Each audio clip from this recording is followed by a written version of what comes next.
Tick-tock, time to rock. Good evening, good morning, good afternoon to all the Christians, the Muslims, the Jews, the atheists, the agnostics, the Hindus, the Buddhists, and yes, even you few branch Davidians who are scrambling around somewhere. I'm your friendly neighborhood philosopher, David Wood, and with me now is a former cold case detective and a former atheist, Jay Warner Wallace. Jay, how you doing? Doing good. I always love your intros, man. I swear. I was just talking to me about how much of a fan my wife is of your stuff, and this is why. Okay, so just so you know. I must say, I don't blame her. that was dumb. That was dumb. That's okay. I'm going to forgive you for that. All right. Well, oh, yeah. See, everyone's reminding me. Gen Z Apologetics said Ramadan is here. That's right. Yep. And someone Nate pointed out that Vocab's video is going live right now at the same time we're starting. So sorry, Vocab. Oh, no.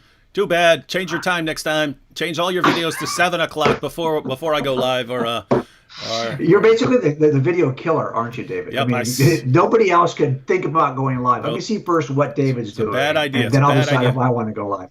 Yeah, I get you. It's a bad idea. All right. Now, Jay, we do have a lot of viewers from all different parts of the world. So Africa, Asia, everywhere. And so for people who in places where I don't know, is a cold case detective, is that a thing everywhere? Like in Thailand, do they have cold case detectives, people going through, cases from like 30, 40, 50 years ago and trying to solve them? I don't know if that's a thing. Yeah. I bet they probably do. I mean, the thing about it is, as you know, cold cases are just murders. Mm-hmm. And because murders are seen as such a big deal, there's no statute of limitations for those. So, like robberies and burglaries, those all close because the statute says they must close. Homicides don't. So I'll bet you in other places where they probably feel the same way about murders, they would probably leave them open. And that's all I'm working. And I'll tell you something. You and I both know that at some point when we're making a case for Christianity or for God's existence, the question becomes, well, who are you? Yeah. Okay, so why should I care what a cold case detective thinks? That's what kind of skill set how could that possibly address some of the issues related to science or whatever? And how I usually address that is that if you think about it, I call experts into criminal trials all the time, and juries listen to those people. And the problem, of course, is that I'll call an expert for our side, and the defense team will hire a better expert, and they'll call that expert for their side. And looking at the exact same piece of evidence, these two scientific experts will disagree and argue that their interpretation should rule the day. And we tell jurors, hey, just use your common sense. You're a big boy. You can actually figure out which of these two might possess a bias or whatever. And so it turns out that just regular folks have the ability to read the offerings of scientists and make a decision about whether or not that's reasonable. Mm-hmm. So I think in the end, it does come down to just regular folks like you. Well, I consider myself to be just a regular guy. Now, I've got a master's degree in theology, but it doesn't really prepare me. Mm-hmm. My son's a biochemist, okay, and now he's an anesthesiologist. So if I'm going to default to something that has to do with genetics or how body chemistry works, I'm going to call David. Mm-hmm. Because he's going to be able to tell me that I'm full of it, right?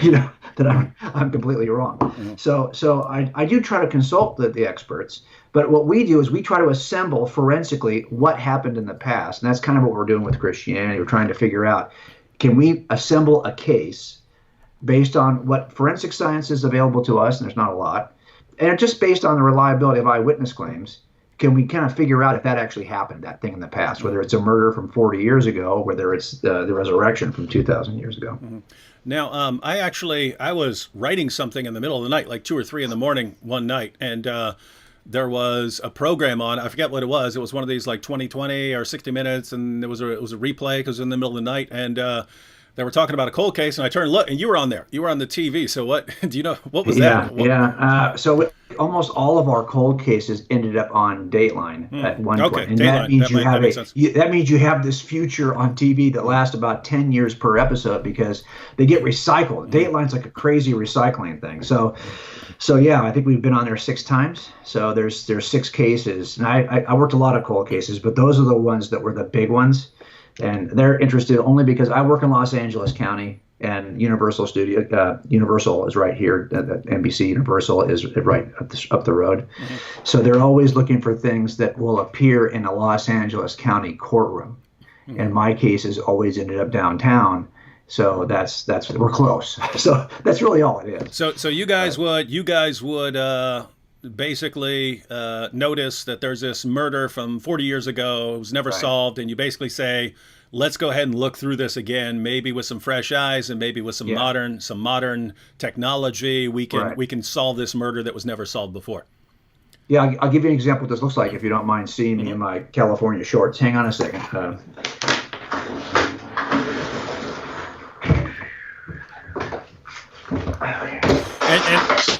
And just so everyone, hey, just one second, Jay, just so everyone knows, I've got pajamas on.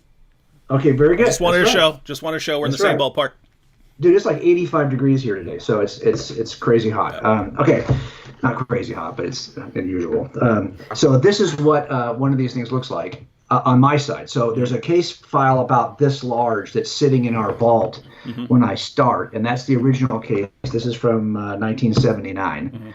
So that was the original case. Well, then over the next 11 years, I opened this in 2003. We convicted him in 2014. Wow. This is what we developed, right? This is just all the follow-up work we do.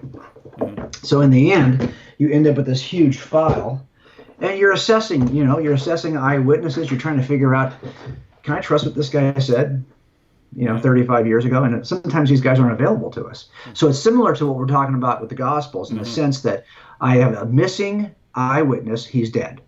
And the reporter, the supplemental report writer, was a detective who's also dead. So I can't even ask the report writer, hey, why didn't you ask this question? Or why does this appear to be different than what this witness is saying? Did you ask a follow-up question? Is that really a contradiction? Or is it just that you didn't ask a good follow-up question? Well, I can't ask those kinds of things because the supplemental report writers are gone. So you had to develop a different way of looking at those kinds of cases, and that's what we tried to do with all those cold cases. This is kind of a side note, but I wanted to get it out there. I wanted this on record. Years ago, now this is probably, I don't know, nine years ago, something like that. One of my most popular videos of all time is a video called "Who Killed Muhammad?" And that video actually starts off with me pretending to call the police, saying, "I need to know who killed Muhammad." And I say, "Don't you guys have like a cold case squad or something, right?" And the reason is, almost every Muslim you ever ask, what happened to Muhammad? How did Muhammad die? They say he got sick one day and he died. According to the Muslim sources, Muhammad claimed that he was poisoned, right? Muhammad claimed that he was poisoned and that the poison damaged him for a period of about 3 years until it finally killed him. Now, in the Sunni sources, they say that it was a Jewish woman whose family had been slaughtered by Muslims. And so, and this is one of the silliest things I've ever read in my life, but Muhammad's followers slaughtered her whole family. And right after they slaughtered her whole family, she comes in and says, "Muhammad, I'd like to cook you dinner." And Muhammad says, "Oh, that's a good idea. Sure, I love dinner," right? And so she brings in this food, and one of Muhammad's followers was across the table, and he actually says to himself, well, he said he tasted it. As soon as he tasted the food, he could tell that it was poison, but he looks across and sees Muhammad eating it. And it's like, well, he's a prophet. There's no way he's eating this if it's poisoned. So he keeps eating it, and then all of a sudden they say he turned green and drops dead. Then Muhammad gets this miraculous revelation. I've been warned that this is poisoned, right? So he suddenly gets this revelation, right? But so he spits his food out that he's got in his mouth. But even years later, they said they could see the damage that it did inside his mouth. It was some sort of it was something corrosive, and they said they could always see in his mouth the damage that was caused by this poison. So Muhammad spends 3 years in pain with this problem, and then dies from it. But as he's dying, he says, "I feel my aorta being severed. I feel my aorta being severed from this poison." Now, why that's relevant is in the Quran, Surah 69, verses 44 to 46, Allah says, if Muhammad were to invent a false revelation, if he were to fabricate a lie against me, I would sever his aorta, right? So I basically say we got a mystery on our hands because Muhammad's saying this woman poisoned him, and there are Shias who actually say that the family of Aisha poisoned him because they wanted to take over. But then you've got Allah, and so I kind of explore the sources to try and get to the bottom of this. Anyway, one day I was sitting down with I'm not sure who, Mark Middleberg, right? Is that your friend? Oh yeah. Okay. Absolutely. I was sitting down with Mark Middleberg, and I was just, I'm this endless fire hose of awesome ideas. So I said, it'd be awesome to do like a Dateline special with J. Warner Wallace, where we do it and we have all the effects. We do it all the effects. Yeah. But it's called Cold Case Muhammad.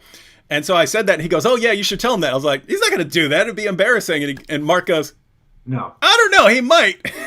So, yeah, well, I think actually, I get asked this question a lot. Did you do the same thing with the Islamic text that you did with the Christian text to decide that Islam was? So I have a class I teach at Biola where I tell the students if they want to take these principles that we teach them in Cold Case Christianity and apply them to any other historically grounded theistic system. So it has to be a system that makes claims about historical events, right? 'Cause that's what we're testing. And so a lot of them have done Islam. And I thought, my problem is that you would have to have your head knowledge to be able to start something like this, because I can apply a certain approach, a certain technique that we apply in criminal cases, but I have to first do that notebook full of research, right? So that's the 11 years of research, and I feel like wow, that would be like probably a 2 or a 3 year project for me. I mean, probably more than that, just to ramp up. I think you're thinking of it more seriously than I am. No, I know. But we could definitely, yeah. So do I have a problem with doing something that's comical on YouTube?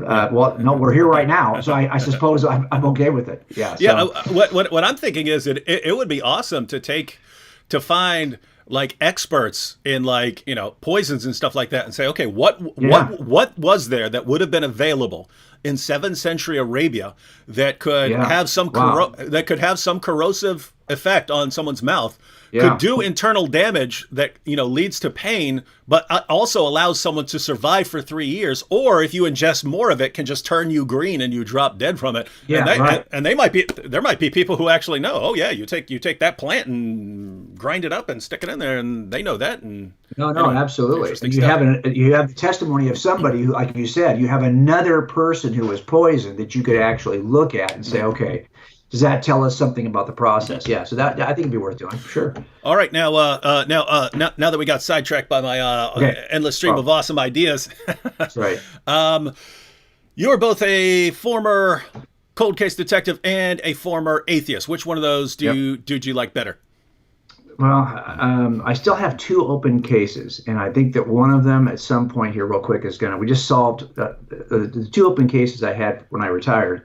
I knew I'd have to come back to them at some point, but luckily we got a DNA hit, the first time I'd ever gotten a DNA hit, and solved one of them about 6 months ago. So we just finished a case from 1972 that my dad was the IO on. Wow. He was the initial investigating officer. So that one's done. And so now I have one that I'd like to return to.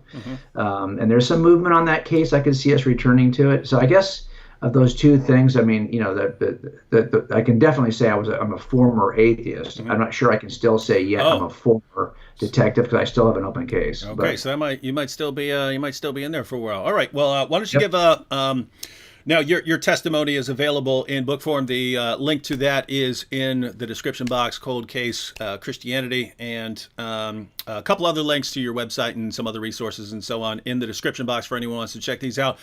We are here to talk about the impact of Christianity specifically on science and education. But before we do that, just for people who are hearing you for the first time, why don't you give us the condensed version of how you ended up atheist cold case detective to Christian apologist who's still a cold case detective? Well, I have I was raised in a Christian family, and so it's just that Los Angeles back in the 60s and 70s, it was not hard to find pockets of this community. It's so large that are not no believers are in. So I didn't actually encounter anybody who invited me to church. And I didn't have necessarily a negative view of Christianity growing up. But by the time I got to work as a detective, I did start to develop a very negative view of Christians because the few that I knew did not seem to be equipped to even answer the simplest question. And then we took a lot of people to jail that would tell us that they were Christians while they're sitting in the back of my patrol car on the way, behind the cage on the way to jail. And I'm thinking, okay, that makes sense. So I spent a lot of time mocking the few Christians that I met. But, a lot of that was just my own perspective as a guy who didn't know any Christians growing up. And my wife, though, was a much more open was much more open to the idea of God's existence and that Jesus is somehow part of the picture. Now she didn't have a clear idea what that even meant. But when we started having kids, she said, okay, should we bring our kids to church? Should we raise them in the church? Should we teach them anything about the possible existence of God? And I'm like, no. You could if you want. I'll go if you want me to go. But no one did that with me, and I don't have a desire to do that with my own kids. I would be a hypocrite to pretend like I actually believe it.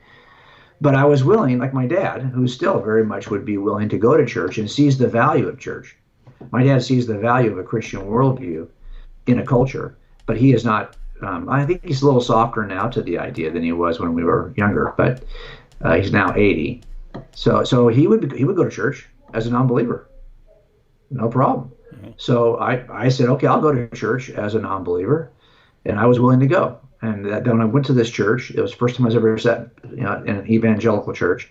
The pastor, that I'll never forget it because it stood out to me so dramatically. He pitched Jesus and said a number of things that I probably will never remember.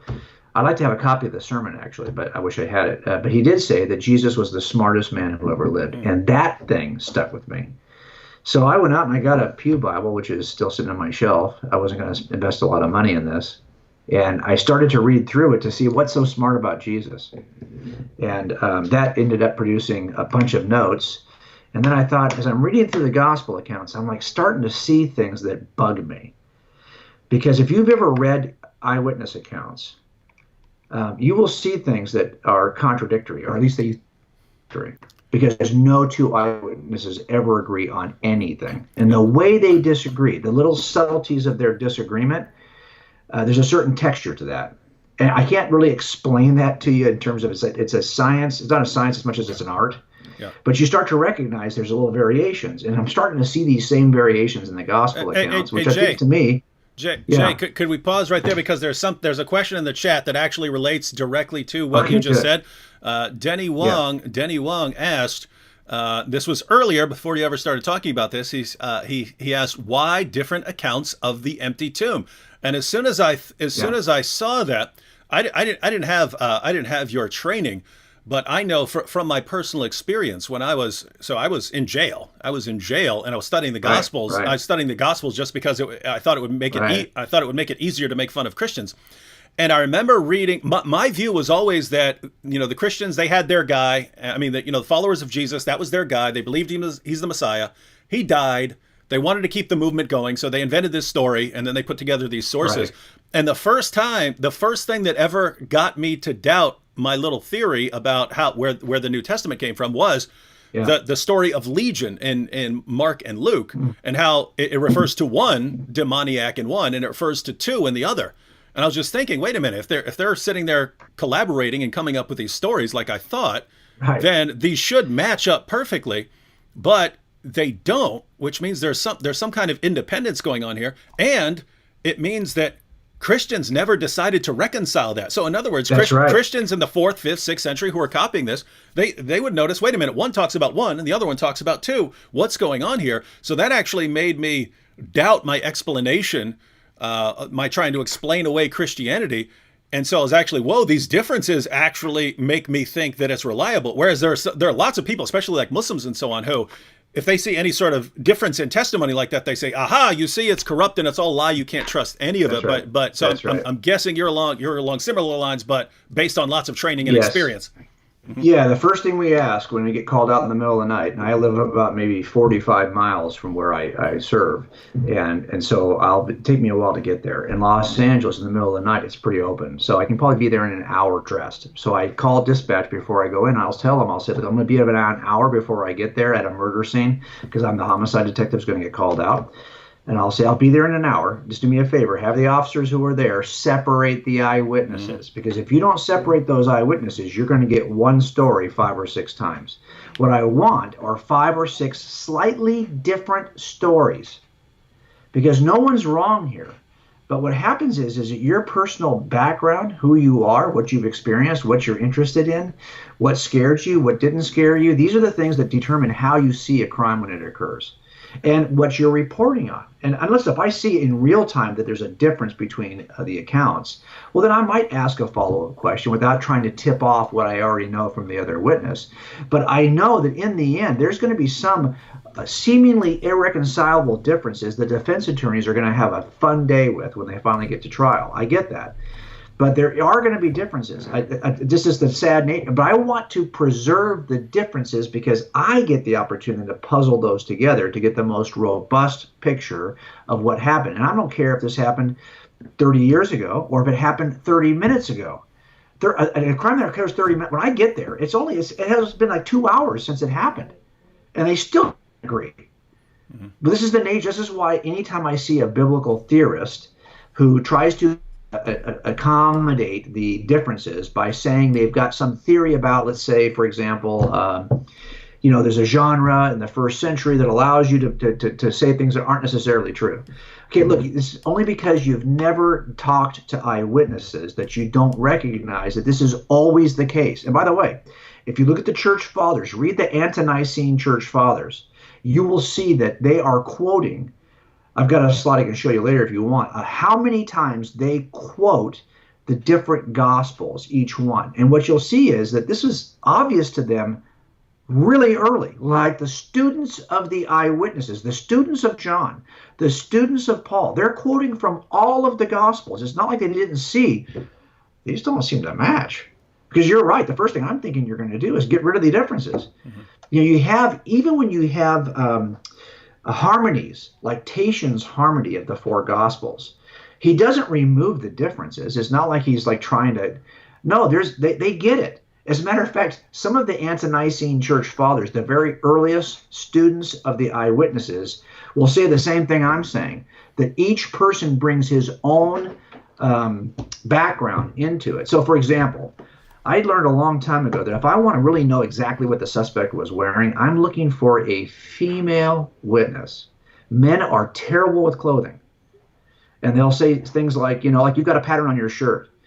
It's far better. Now, unless of course, there's somebody who happens to own that shirt, the same shirt that you have. Well, then he's going to give it to me in great detail. Why can this guy repeat it in great detail, but the other guy thinks you're wearing a white T-shirt? How can you be wrong about that? Look, it's green. It's got a pattern on their front. Well, this guy owns one of those, so he recognized it right away, and he's able to tell me exactly what it is. So a lot of who you are and what you've experienced will shape the way you recall an event. And it might just be, for example, that you're talking about, well, this is the angel that talked. So I'm going to focus on that angel that talked. And if all I have is that one account, you'll think there was only one angel. Mm-hmm. But there can be 2 because this guy's only talking about the one that spoke. So a lot of this stuff that never bothered me. When I was reading through the Gospels, it never shook me that they were different. In fact, that's what provoked me to take the next step. Mm-hmm. So, for what it's worth. And so you went on to put together... So I mean, about 6 months into this, I was using I was the chief investigator, the chief interviewer on our team. I had a 5-man team and a sergeant, and of all the interviews that would be done, they would call me in to do all the interviews. Mm-hmm. And that happened for another 10 years. And as I was doing these, I remember they sent me to schools. And one of the schools they'll send you to is forensic statement analysis, where you're just trying to get a written statement from your suspect before you do the interview. And then you're assessing the written statement, which you're asking him to write in ink. One side of the page, he can't turn it over, is 24 lines. He has to write out everything that he did from the time he woke up on the day of the murder until the time he went to bed on the day of the murder. And he's writing everything down. And then you're assessing it for deception indicators. You're looking for opportunities where he's picking optional words like adjectives and adverbs that'll give away his thinking, or where he's changing pronoun use or deciding on a pronoun use. He's calling his wife the wife. This is why I'm very picky about people who call their wife the wife. Not even your wife. You won't even claim your wife. It's not even a possessive pronoun. It's the wife. Right? Well, sometimes people just do that. No big deal. But if you've been calling her your wife during the course of the entire day, but at the time of the hour of the murder, you now refer to her as the wife, it may mean something. Now, this is an art as much as a science as well. Mm-hmm. But when I started to go through Scripture, I started to use forensic statement analysis on the Gospels. It's particularly to test claims of the early church. Like, for example, Papias says that Mark is the scribe for Peter's sermons, and this becomes eventually the Gospel of Mark. So I wanted to know, is there any forensic evidence in the statement that would incline me to believe that Peter is the source for Mark's Gospel? And so that kind of stuff went on for about 6 months, and my wife thought I was nuts. And at the end of that, I said to her, man, I feel like these Gospels are telling me something reliable about Jesus of Nazareth. But here's what I don't get, and you tell me if you understand it, I said to her. Why would Jesus, the Gospels explain that Jesus died on the cross. And I still was having a hard time with why would that be necessary? Like, why would God do it this way? In other words, I had developed a certain trust in the reliability of the Gospels, but still had no idea what the Gospel was. Follow me? Mm-hmm. So she said to me, I don't know. So, well, that's the next step then we got to take, because I don't get it. I don't get why it had to happen this way. And we spent probably another 2 months, researching the letters of Paul. And I tell people all the time that I had to look and see, what does the New Testament say about me? Not just what does it say about Jesus. What does it say about Jim? Because until you know you have a need for a Savior, you're not even understanding why anyone is a Savior. So I got to a place where I felt like, okay, I think I understand now. And so at some point, maybe 6 to 8 months in, we decided that we would give ourselves to Christ. When was what year was that? I think it was 90. I think we started going to church in 96, and I think it was 97 when I became a Christian. Right, that's cool. I think it was 96. So, I think I was in 96 when I became a Christian. So I'm slightly older than you. Yes, that's right. I'm older, obviously, in my appearance, if nothing else. Dude, when are you going to go gray, by the way? I keep on waiting for you to go gray. You should be gray by now. I actually have some in here. It's just hard to see. Yeah, not in my hair yet, but a little bit in my beard. But yeah. All right. Well, that's awesome. We do have comments from Carm M here. Okay. Carm says, off topic, but I'm a huge fan of Wallace, but for his detective work. I want to meet him. Plus, I can help him solve his crime. I'm good at this stuff. That's right. Now, all of us are good at this stuff. I'm always working with production companies trying to figure out, like, what's the next thing we should try to be looking for on the ID channel or an Oxygen channel or whatever. And man, I tell you, I am amazed at the viewership mm-hmm. of the ID channel. Mm-hmm. And do you realize it's about 60-40 women? Wow. It is mostly women who are huge fans of crime shows. I think that's interesting. And I'm not quite sure I understand why that is, but that's just the way it is. Yeah, and Carm says, and we live close to each other. Tell him. So next time you're speaking at an event close to home, Carm's going to walk up to you and she'll say, that's right. "Hey, I was the one who saw you, who talked to you on David's live stream." All right, excellent. All right, now, but I keep thinking of stuff I want to ask you while I have you here. So I'm gonna ask one more thing. Yeah. One more thing, and then we're gonna jump into our topic. Okay. Conspiracy theories. Yeah. And the reason I asked it because it's similar. It's similar with what you were saying about gospel differences. Whereas I had no training in there, but I had my theory, and when I see them start telling the story differently, Yeah. That made me trust it more rather than trust it Yeah. less, where there are lots of That's people who reasonable. say they trust it less because of that. But there's something similar. Yeah. So you had it by training. There was something off with me. It's just, no, Yeah. oh, this doesn't fit with what I had believed before. But something similar with conspiracy theories. So I'm just saying that because I'm on YouTube all the time and they're everywhere, not just in I know. videos, but in the comments section. And every mass, I would, I do videos when there's like an Islamic terrorist attack or something like that. Whenever I Yes. post it, Yes. if it was a shooting, I get flooded with conspiracy theories. David, how can you be so stupid? This is staged. This is just a staged attack by the government so they can come and take your guns. And so it's always been in my mind with all of these, with the Yes. the 9/11 conspiracy, with the moon landing conspiracy, Yes. with the conspiracy that it's a conspiracy to the pictures from space that show that the Earth is spherical and not flat. That's all a conspiracy. And then every shooting, the Sandy Hook, it was always just in my head, like the number of people that were involved in this conspiracy would have to be so massive, and Right. the temptation would be so huge afterwards to where you could just Yes. get massively rich if you came out and exposed it. Like if you were the camera guy where they're in a studio Yeah. filming the fake moon landing, if you were just That's a right. camera guy, you come out and publish a book. Hey, I was the guy that was the cameraman. Absolutely. Here's me standing behind the camera with Yes. Neil Armstrong over there in the studio.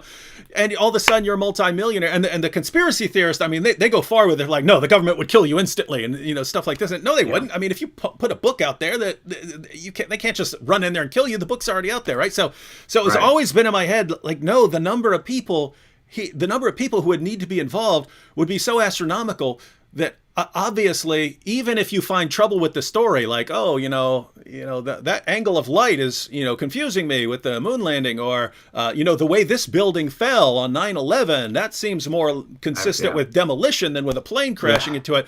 It's always in my head, well, even if you find something more, something improbable, it's still far less probable that it's this massive conspiracy, right? Yes. And so Yes. that's just always kind of how it felt. But I saw you speaking at a conference one day, and you're actually breaking it down about conspiracies, and if basically you were saying that if it's more than a few people, it's basically the larger it is, the more quickly it's going to break down.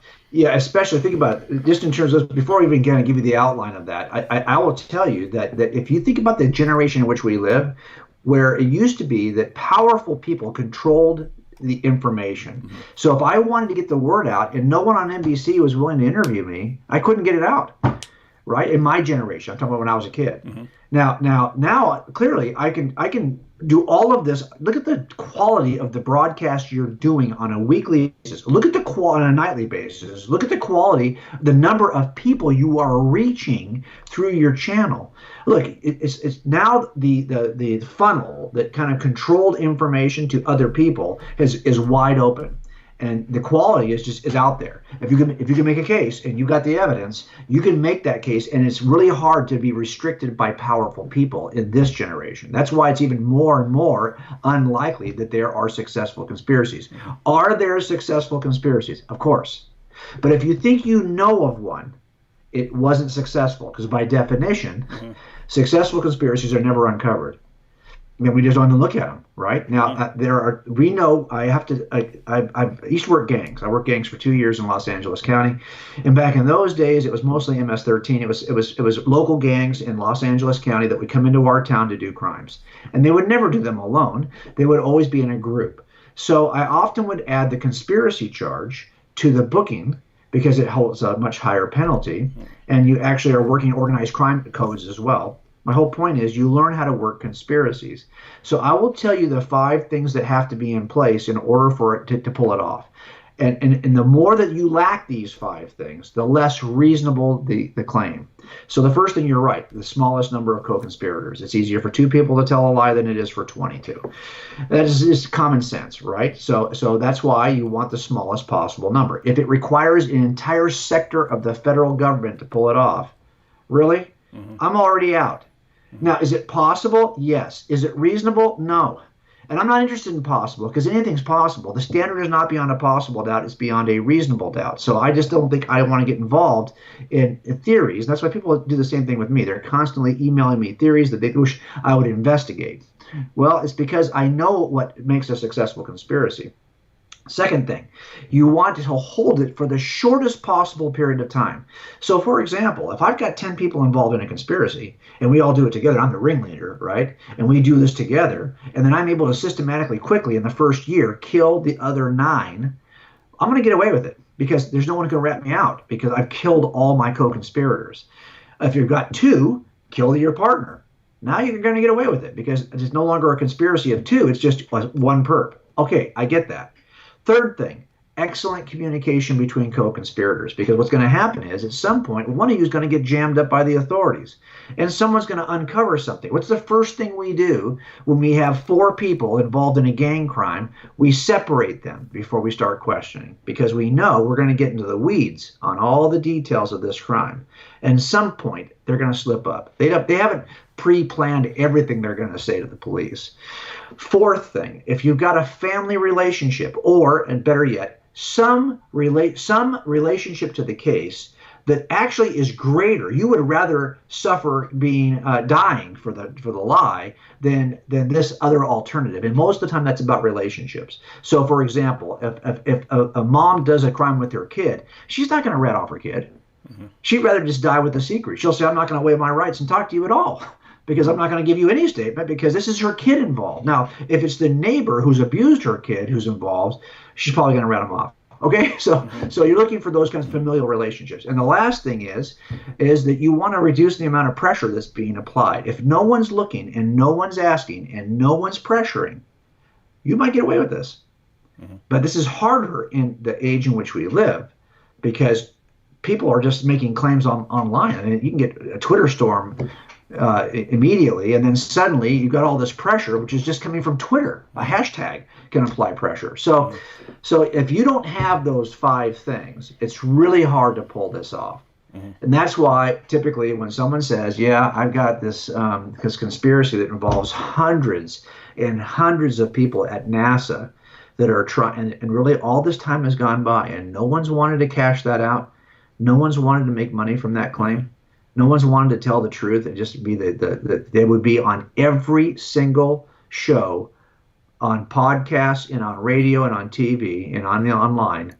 Really, no one's gonna have a New York Times best-selling book because they know they can simply cash this out. Mm-hmm. Yeah, it's possible. It's just not reasonable, and I don't entertain stupid possibilities. Yeah, and especially have the issue with the government conspiracies where. Right. Each new administration that comes in could just completely destroy the opponent. And they're motivated to do it. Yeah, absolutely. That's another great thing is that it really is about. So there's a couple of ways I've thought about and tried to refine those 5. So those are the 5 things that investigators try to unwrap when we get in a conspiracy case. We're trying to undo it. So I'll give you an example. So I had a guy who was killed in our city about 10 years ago now. And a nice old man, he was in his 60s. And I would get there, and he's tied up. He's been executed. He's in his side yard. And the officer who was assigned the case, he's the IO. He was waiting for me because I was the senior investigator, but it wasn't going to be my case. I'm working cold cases. This is a fresh case. He says, hey, dude, I think we got a couple of people involved in this. And I could see from the way he was tied up, it would not be easy to do that with one person. Mm-hmm. So I think you're right. There's more than one person involved. He says, well, we know who one of them is. Do you want us to go out and arrest that guy? I said, well, he's not going to suddenly confess to you. We have a surveillance team. Let's go surveil this guy for a while. So we watched this guy for 4 days. And sure enough, he's driving around in the victim's car with another guy. So here's his cohort, right? He's with him. So we watch him for like 4 days, and then we eventually take him to jail, but we don't tell him. They've got traffic warrants. So we tell him we're taking him to jail for traffic warrants. First thing we do, we know that, first of all, they have a small number of co-conspirators, just 2. So they win that battle. They've only had to hold the lie for 4 days. They're kind of winning that battle. But they were not related to each other. So we win that one. Mm-hmm. So now what we're going to do is we're going to defeat the communication issue. We bring them in.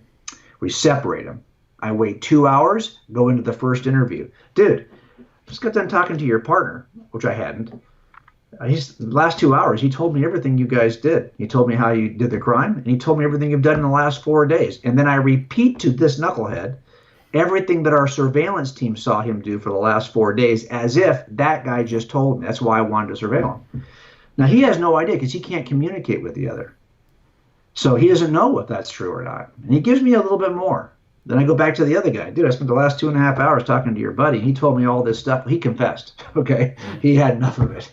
It was not. They were not related, and he felt like, I'm not going down for this guy. This is the killer over here.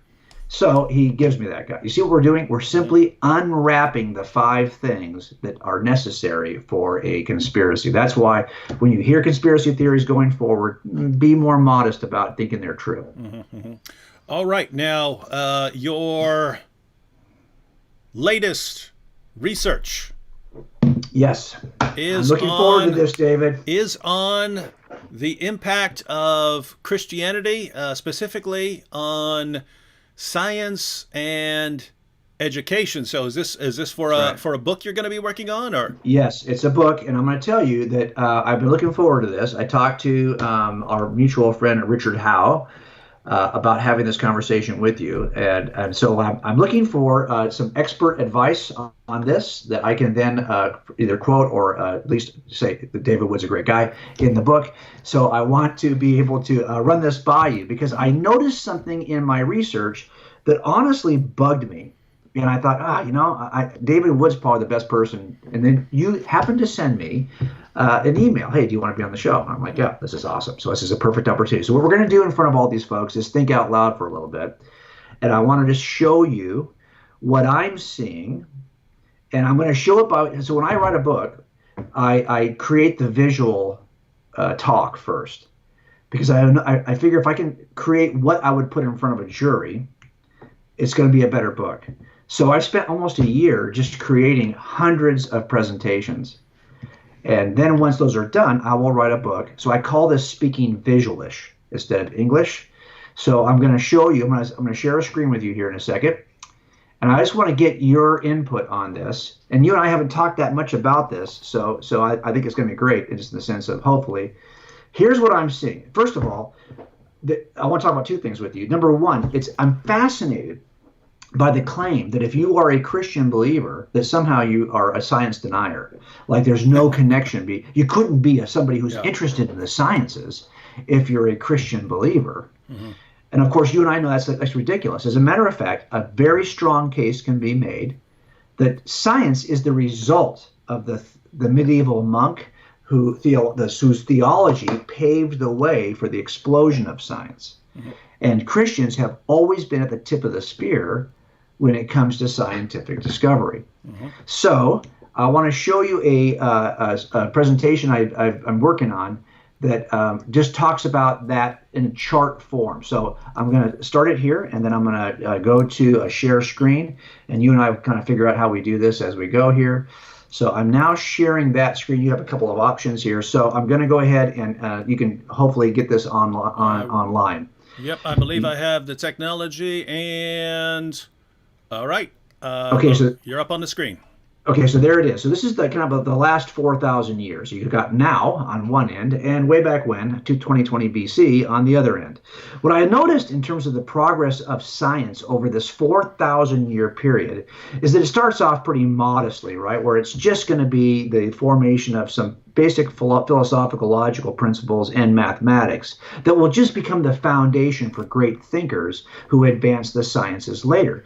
And then you have a period of just pretty much static periodic appearance of scientists, that appear over the course of history. And then you start to see this weird set of bumps. Now here, this little bump it's kind of slopes up gently. Then it has a plateau. And then you have another bump that occurs after it. And then you have yet another bump. And then you have this huge explosion called the scientific revolution. And that typically is from 1500 to 1700, right in that range right there. Okay. Now, I think this is interesting to see the growth of and I went back, honestly, I have a research assistant. We looked at every notable scientist in every discipline historically. And it took forever. It's about a 100-page document just listing scientists and their backgrounds. So this is where Jesus falls in the history of this explosion of science. He falls right there. Now, what's interesting to me is, why doesn't all of this happen over here? Like, why doesn't it happen before Jesus? It's not like there weren't smart people. If you ever read Socrates and Plato, they're like, your head's going to explode, right? I mean, there's a lot of stuff there. There's smart people on that side of Jesus, on the left side. And there's all the resources. If you want to build a telescope, you could have built that telescope earlier than it was built. Why doesn't it happen over here? Instead, it all happens over here. So that's interesting. It seems to me there's a trigger point here. And if you look at the bumps, you'll see that even the smallest little bumps are attributed to Jesus. And it's been said that the medieval Christian monk was the intellectual ancestor of the scientist. And what is it that made it possible for science to emerge in the human race? It's the medieval insistence on the rationality of God. In fact, science as an organized, sustained enterprise arose only once in human history. And it didn't arise anywhere other than Europe, in the civilization that was called Christendom. Why? Well, okay, so here's our bump. Our first little bump is just kind of a slight incline. Well, it happens to coincide with the Roman edicts and the Edict of Milan, the Edict of Thessalonica, that either reduce hostility toward Christians and then make Christianity the religion of the empire. So that, I think, is interesting that it happens to coincide with that. Now, there's another bump here, this plateau here of about 5 centuries. That happens to coincide with the cathedral schools, which are the precursors, by the way. All the cathedral schools and the monasteries are what eventually became universities. And those are Christian. I mean, they just are. I mean, I don't know how you can deny the role that Christianity has played in education. Now, this is the bump I wanted to ask you about, because I'm sure you've heard it. It turns out in these Dark Age centuries that are usually called the Dark Age, or the Middle, it's called the Middle Ages. Okay, the Middle Ages are dominated by Muslims. They just are. Now, are there Christians in here? Yeah. Of course. I mean, there's many Christians over the centuries. It's not like Christianity drops off. It continues to slowly build over the years. But there's a burst of activity, mostly in astronomy, by Muslims right here. That's what we're going to talk about. Now, let me show you the next bump. Here's the next bump right here. Why does that happen? Well, that happens largely because the first universities, and the first 3 were in Bologna, Paris, and Oxford. Those 3 universities are all Christian universities. The first 3 universities from which all universities are descended are Christian. Now, what's this bump over here? Well, this bump over here is a printing press. At least I know the printing press it opened up ideas, and suddenly stuff was available that wasn't available before. And finally, right at the same time as the scientific revolution, curiously, the Reformation occurs. Now, why I think that's important is because sometimes people will argue that Christianity is hostile to science, and they're usually quoting the experience that Galileo had. But that's not with Christianity. He had that experience with the Roman Catholic authority. It does seem there's a relationship between overarching dominant authority and the progress of this, because once that's lifted, for example, and the Reformation occurs, you suddenly have an explosion of scientific thought, which to me means that it's capitalizing on the foundation of Christianity rather than being limited by any overarching authority. Now, I'm going to come off this for a second because I want to just talk about, let's go back. I think I can actually, hang on, while we're here, I can actually draw on this. Yeah, let me draw on this. Okay, so this is the thing I want to talk about with you. Mm-hmm. Here's what's interesting about this. If you look at this group, and probably actually including a lot in this group too, this is where all Muslim influence is, right in here. Mm-hmm. Okay? Now, if you go to the scientific revolution, they're missing. You will not see this kind of dominance over here. By the way, what's dominant over here? Christians. The father of every major discipline, from modern astronomy to modern botany to modern biology, whatever it is, they're Christians. So why is it that there's Muslims here and then they're not over here? Something happens. Now, I read a book, and I'll tell you, it was hard for me because I thought that's a pretty lot of detail. And it's called The Closing of the Muslim Mind. It's trying to explain why this happened, why suddenly Islam does not contribute to the scientific revolution in the same way that Christianity does. So let me just back out of that now. And I'm going to stop sharing this screen here. Stop sharing. So now I'm back with you. Okay, and I'll go back to that in a second. I just want you to see though. That's the biggest question I have for you is why do you, because I'm sure you're getting this right from Muslim apologists who would say, hey, we dominate the sciences, and for a season in the Dark Ages, you could actually say that. Yep. So what changed? Yeah, well, interestingly, the early centuries of Islam were periods of pretty rapid expansion. And so as they're expanding, I mean, they're expanding. So Islam just basically takes over Arabia. And you had a variety of philosophers who were in Arabia who were continuing to copy the works of the Greeks and so on. So basically, you have the traditional areas of learning. You had sort of, southern Europe, Greece and Rome and so on. You had northern Africa, places like Egypt. They had the great Library of Alexandria and so on. And in the Middle East, interesting things would happen, like a Roman emperor would cast out heretics or something like that, and they would move down there to the Middle East and they would stay there, but they would have their books that are considered heretical and so on. And so you end up with sort of patches of different sources. And Islam, and that's northern Africa and Europe and so on, but that goes all the way out across the Middle East, all the way out into India. And so you have different areas that are working on mathematics and so on. Right. And Islam just conquers these areas one after another. Right. And in the area of, I'm sure it was parallel in.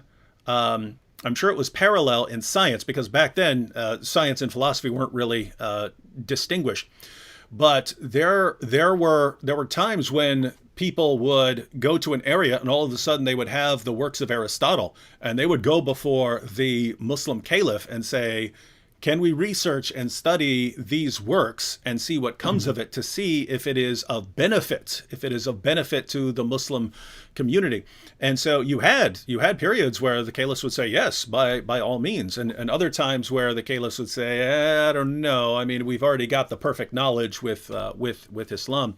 And so what you find is that as Islam expands and encounters all of these different areas and these different classical works and so on, that Islam does have a period where philosophy just explodes, right? I mean, if you study the history of philosophy, you encounter Averroes and Avicenna and these kinds of guys, and so you have that, but you also have these scientists, and you emphasize the astronomy, but also in medicine, they were developing techniques in medicine, Yep. Engineering. They were building some awesome stuff. It's more practical stuff, right? It's more practical stuff in the sense of, how can we build a better clock, and how can we build a better this, and how can we build a better that, and so on. So you see this in Islam, and you have all these disciplines: mathematics, science, philosophy, and Islam will move into an area, and something will have a burst of a couple of centuries of not nearly to the extent as you have with the scientific revolution, but you have a brief flourishing, but then it just dies, it just suffocates, and then there's almost nothing there until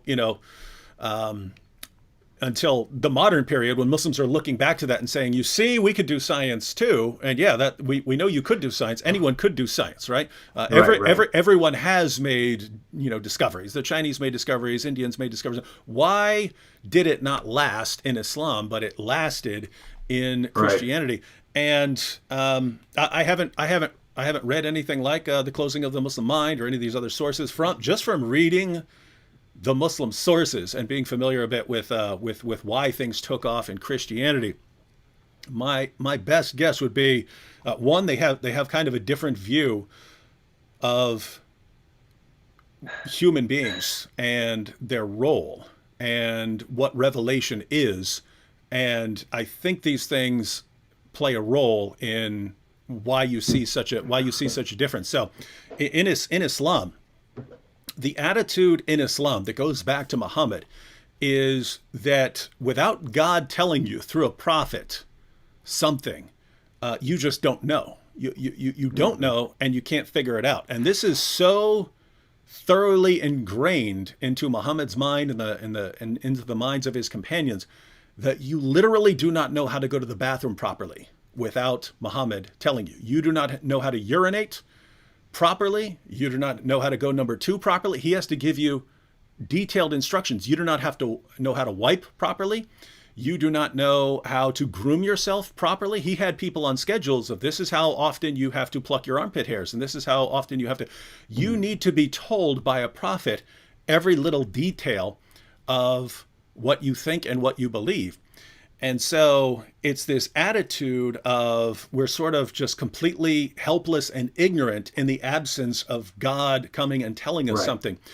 And whereas science, unless it's something that God told you, science is based on no, we can go out there, we can figure this out, we can get through the mysteries and so on, we can unlock the secrets of the universe, and that just doesn't seem to be there in Islam. And there's sort of competing, there's sort of these competing trends, because you do have in Islam, even in the Quran, a strong thrust of natural theology. It's hey, look at the world, look at the universe. Come on, look around at this. You know that this has a creator. You have access to your creator by you know that he exists because of the world around you.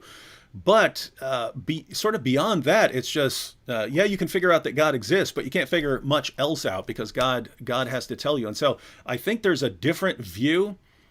There's definitely a different view in Christianity, and in Christianity, I read about what we are in Christianity, and we're created in the image of God.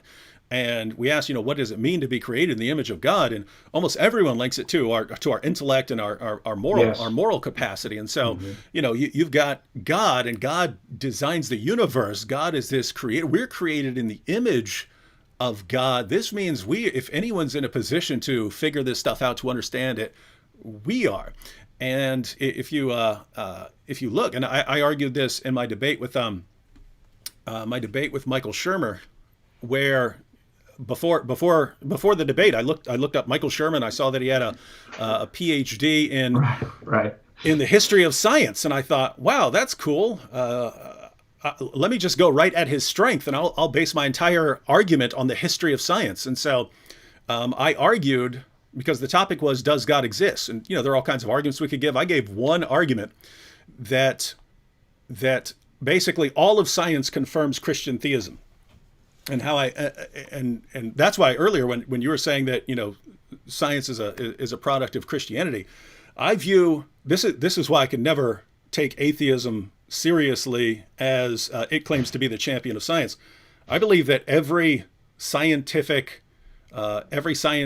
confirmation, every scientific hypothesis that's been confirmed ever is simultaneous confirmation of Christian theism. And the reason I say that is, I argued in my opening statement, I said, for these guys who are back then, we're basically all parasitic on the work that they did. Because back then, if you wanted to figure out something like the law of gravity or anything like that, any sort of law of motion, I mean, you have to start from scratch, and you have to sit there and say, okay, here's all the data on the motion of these things, and now let me figure out an equation that makes sense of all of this. And that is such a nightmare that you're talking decades of work to try and figure these things out. You're not going to sit there and say, hey, I'm going to dedicate decades of my life to figuring out these neat little equations, unless you already believe that there is a mathematical order to everything out there, that there's a mathematical, And so you look at how these guys viewed this, and this is the connection to the medieval monks and the universities, is they viewed the universe as the product of this divine intellect, and they viewed God as this cosmic architect and mathematician who's in the drawings and so on. They would have God with like a compass and so on like that, right? And architect tools and stuff like that, designing the universe. So that's how they think of God, and so they think of God that way. And so they believe that the universe is a product of a creative intelligence. And so they believe that the universe can be understood. There are actually laws. There are laws out there governing everything. If you could figure them out, you would know how all of these things work. And so that's sort of step one. And what's interesting there is, I think Islam has that first step. Islam has that first ingredient, that there's this cosmic intelligent creator out there and so on. I think Islam lacks the second feature and the third feature. The second feature is that we're created in the image of God. And Islam does have trends that we're created in the image of God, but it's more like we're created in the shape of God. And they're very confusing sources where God is, when Adam is created, he looks like a copy of God, and Satan actually can't tell the difference between them and so on. He's trying to figure out, the difference. And so that's more like it, but very different in Christianity. But in Christianity, we, viewing ourselves as the image of God, it's very, where that came in the scientific revolution is they're thinking that it's our intellects. Our intellects are created in the image of God. And wait a minute, if God is this, divine architect, and he's putting all this stuff together with all these mathematical rules, well, we're the sorts of things that can figure that out. We're the sorts of things that can go out there and find that out.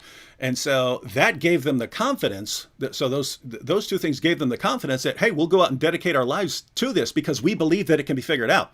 Notice, if you were an atheist, you have no reason to think that, if I drop this cup, it's going to follow an equation. Why in the world would this thing follow an equation? Why would everything obey these neat little equations? Well, they had reasons to think that, and they believed it before they went out and figured these things out. So they go out, they believe that the universe can be understood. It's intelligible. They believe that they're created in the image of the creator, and therefore they are the kinds of things that can go out and figure it out. And the third thing is they believe that it's good to figure out. We all believe that it's good to invent an air conditioner if it can keep you cooler or something like that. But when you're talking about, what is a quasar or things like that, it's not stuff that has a lot of relevance for us. And so in order to do that, you just have to believe that knowledge is good, that knowledge is a good thing. And so they believe that because of their worldview. They believe that if we're created in the image of God, and God is the one who made all of this the way it is, and we're equipped to figure these things out, well, it's actually good if we do, because the more we learn, the more we're learning about God. And they view that as parallel to studying the scriptures. We study the scriptures to learn more about God, but we can actually study the universe to learn more about how God is at work. And so I basically put all those together, and I said, in my debate, I said, you've got scientific hypotheses, but there is the scientific hypothesis, all caps, right? Scientific hypothesis. And the scientific hypothesis basically says, if our worldview is correct, then this is how the universe is. It's intelligible. We're the kinds of things that can go out and figure it out. And it's good that we go out there and figure it out. And now we're going to go out there, and all of science is basically a testing of that hypothesis. And all of science has confirmed that hypothesis. And so every time any atheist or whoever performs a scientific experiment and says, oh, my scientific experiment has been confirmed, that simultaneous confirmation of that initial scientific hypothesis before they went out and did all the research was, this is how we are predicting the world is. And this is what we predict. We predict that we're going to find all this order, and that we're going to be the kinds of things that can figure out. And this is going to just be this explosion of knowledge. And they were absolutely correct. And so it's all. I think that's why you have the scientific revolution occurring in Christianity with Islam. And you could take it. You could take it after this, because I've been talking for a long time. But you asked me. I just want to give you. I want to hear it. Yeah, excellent. Since you were wondering this, I just want to give you, because what I was saying was in Islam they had this attitude of, you have to be told what to believe, and beyond that, you're just wasting your time. You can't figure something out beyond what God has shown you. And so, just to kind of show you that, while you were asking, I pulled up a couple of Muslim sources. So let me go to, this is from Sahih al-Bukhari, and it's a chapter heading. Sahih al-Bukhari 3198. So this is the chapter heading right before Sahih al-Bukhari. It's right after 3198. I believe I can get this up on the screen. Let me see. I have the technology. I always do. That's right. All right. Share screen. All right, ladies and gentlemen, we have this source here. So this is commentary. So this is the chapter heading in Sahih al-Bukhari 3198. And it's Abu Qatada. Abu Qatada is one of Muhammad's companions. And so Abu Qatada mentions Allah's statement, and indeed we have adorned the nearest heaven with lamps. So you have, just so you know, Jay, you have verses of the Quran which explain what stars are. And stars are missiles that Allah uses to shoot demons when they try to sneak into heaven. And that's why when you see a shooting star, if you see a star shooting across the sky, it's because a demon was trying to sneak into heaven and hear Allah's plans, and Allah caught him and so hurled a star at the demon to knock him out of Okay. out of heaven, and then that's what a shooting star is. So multiple problems there, but you have here. I'm going to go ahead and quote. This is one of Muhammad's companions commenting on this on this verse of the Quran. He said, "The creation of these stars is for three purposes, and they are: one, as decoration of the nearest heaven; two, as missiles to hit the devils; and three, as signs to guide travelers." And here's what he says. So this is a companion of Muhammad. "So, if anybody tries to find a different interpretation, he is mistaken and just wastes his efforts and troubles himself with what is beyond his limited knowledge." Yeah. So notice, here's what Allah has revealed about what these stars are for. And he specifically says, if anyone tries to find something else, something beyond that, you are mistaken and you waste your time and you're troubling yourself with something that is beyond your limited knowledge. Well, if you actually absorb that attitude, you're not going to be the sort of person who runs out and starts trying to do all kinds of That's right. scientific research. For sure. Yeah, and I'll do one more. I'll do one more quotation here that I think is helpful, and then we will go back to you because you will have no problem. No, I want to talk about for sure. Go ahead. You will have this will be my full response here. Let's go back. Let me see if I can get this up on the screen. Oh, that's too low. All right, let's see. All right, so this is Tafsir Jalalain's commentary on Surah 88, verse 20, which modern translations try to hide this, but very clearly says that the earth was laid out flat. And the two Jalals here go into a little dispute between the Muslim scholars and the astronomers. So this is during a time when Islam has its astronomers. And so this is one of the most famous Muslim commentaries of all time on Surah 88, verse 20, which talks about the earth being laid out flat. And the two Jalals say, "And the earth how it was laid out flat, and thus infer from this the power of God, exalted be he, and his oneness. The commencing with the mention of camels is because they are closer in contact with the earth than any other animal, blah, blah, blah.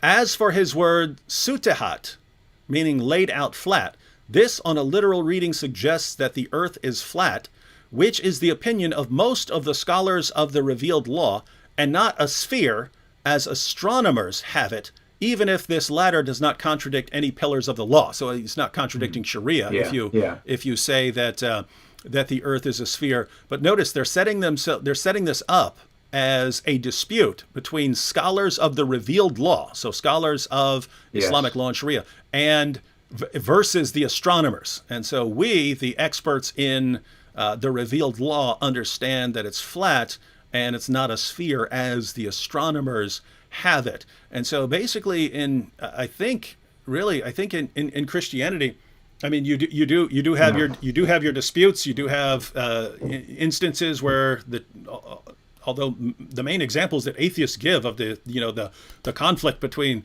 science and the church are generally fabricated, but you do have instances of banning certain books and things like that. But on the whole, all of this development comes in Christian areas. Every figure in the scientific revolution was a Christian of one variety or another, Protestant, Catholic, or some sort of heretical view, but they all believed in God, they all believed in the Bible, and they're all in Christian areas, and a bunch of them are funded by the church to go out and do their research. And so it's easy to pick out and say, here's this example of some sort of conflict where I mean, you're talking multiple countries, multiple churches, multiple figures, multiple denominations, all producing this massive revolution. And this follows upon massive setbacks like the bubonic plague. I mean, society is just being crushed to almost nothing, and they work through it and produce the scientific revolution. There's obviously something there that we just don't find in other ideologies. Yeah, no, I'm with you. It's interesting that you brought all that up because you haven't read that book, The Closing of the Muslim Mind, but it seems that's exactly where he lands it also. What the claim, and not again, because it's the book I'm writing is not about Islam, but I just happen to see that plateau of Islamic scientists that exist in the Dark Ages, in the Middle Ages. So I want to be able to understand, why did that stop? Because if you go back and look, and so I'll show you in a second, but it's pretty crazy what happens next. Now, this is what the argument they made is almost like the same kind of debate that happens theologically within Christendom, right? Between how free is man and how capable is man at studying his environment, and how sovereign is God and God's word about what it might say about the environment, right? We see this in Christendom also, this debate about, well, this is why we have some apologists that are evidentialists like me, and some apologists that are presuppositionalists, right? They come out of two theological camps. And what separates us often is just this idea that I'm not sure that, from a presuppositional position, is they're not sure that we have the rational ability as fallen creatures to actually the same thing is happening within Islam, it appears. Like you said, there are ways to make a case for either.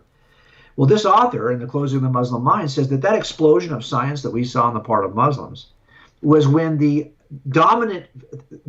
idea, the theological idea that men and women can actually examine their environment and come to reliable conclusions without being solely dependent on God's word, right? That seems to also exist within that culture, within Islam. But eventually it is subsumed, it is overtaken by the notion that you can't know anything outside of divine revelation. It's all special revelation, no natural revelation. Now, I don't know where that stands today, and maybe there's a better balance today within Islam between those two camps, but I can tell you that we seem to have always kind of had, that debate's been going on, certainly since the Reformation, but we've seen it as a non-essential, and maybe because there isn't, but see, you tell me, David, my sense of it is that Islam is diverse as whatever country holds to this, and whatever group is holding to Islam. Is it as diverse as the kind of denominationalism we see within Christendom? Because the decentralization of authority actually helped us, because we now see each other as slightly different shades of the same color, that we can actually go out and we get along with. In other words, we have a core set of beliefs, but we have this liberty toward the non-essentials.